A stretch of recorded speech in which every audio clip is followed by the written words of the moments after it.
Understanding the difference between strength and power is of utmost importance when it comes to athletic development. Strength can loosely be defined as how much force you can produce, which is directly related to how much weight or how much load you're moving. Power starts to take speed of movement into consideration. So it's not just about how much weight you can move, it's also about how fast you can move that weight. There's a time and a place for both methods. When we strength train, not only do the muscles get much stronger, but we also strengthen the connective tissues connecting, say, bone to muscle, or even the ligaments connecting bone to bone. And we also see a neural adaptation as well, where the neuromuscular system connecting our brain to our muscles develops. Now, we need these adaptations when we switch to power training because they're going to strengthen our whole body and allow us to create these forces at a high speed. When we focus on rate of force development and we're moving the weights fast, we're also going to be training in a much more sports-specific environment. Not a lot of times when we play sports are we expected to move as much weight as we possibly can one time.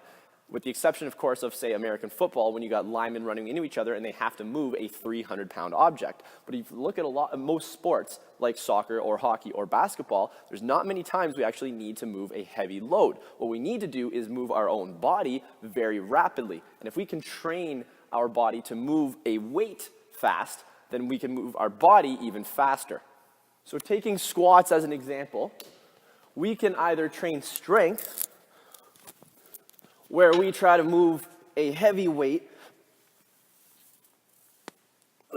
for a smaller number of reps and develop a strength adaptation, or we can come over to this bar, which you'll notice is a lot lighter, and what we can try to focus on is moving that weight as fast as we possibly can, always with good form, of course.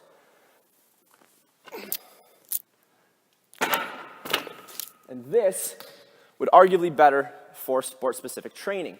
Now, that doesn't mean we don't have to train strong. When we train with heavy weights, as mentioned, we see the physiological adaptations that we need to then translate into proper power development. Now, there is a bit of a trade-off when talking about power exercises. We don't want to go too heavy that we can't move that weight quickly, because if we're not moving that weight quickly, now we're not training power anymore, we're training strength. However, the weight needs to be heavy enough that we'll actually see a bit of a decrease in speed that we can work to try to get back to maximal speed. So if I was to, say, only put 65 pounds on my back and try to do some powerful squats, that is still a load. However, it'd be too light that I may still be moving too close to 100% speed. If I was to put, say, 115 pounds on my back, I might drop my speed from 100% speed to, say, 90%. And now that drop isn't big enough that I'm moving too slowly to really build power. However, it's a little bit farther away from 100% that I can actually see some adaptation. I can develop power and try to bring that 115-pound squat back up to a 100% full speed squat. So we can also use this method with other different exercises. For example, pull-ups. I could try to put a load between my knees and bust out a couple strong pull-ups. Or what I can try to do is train a little bit more sport specifically by simply trying to move as fast as I possibly can with each rep,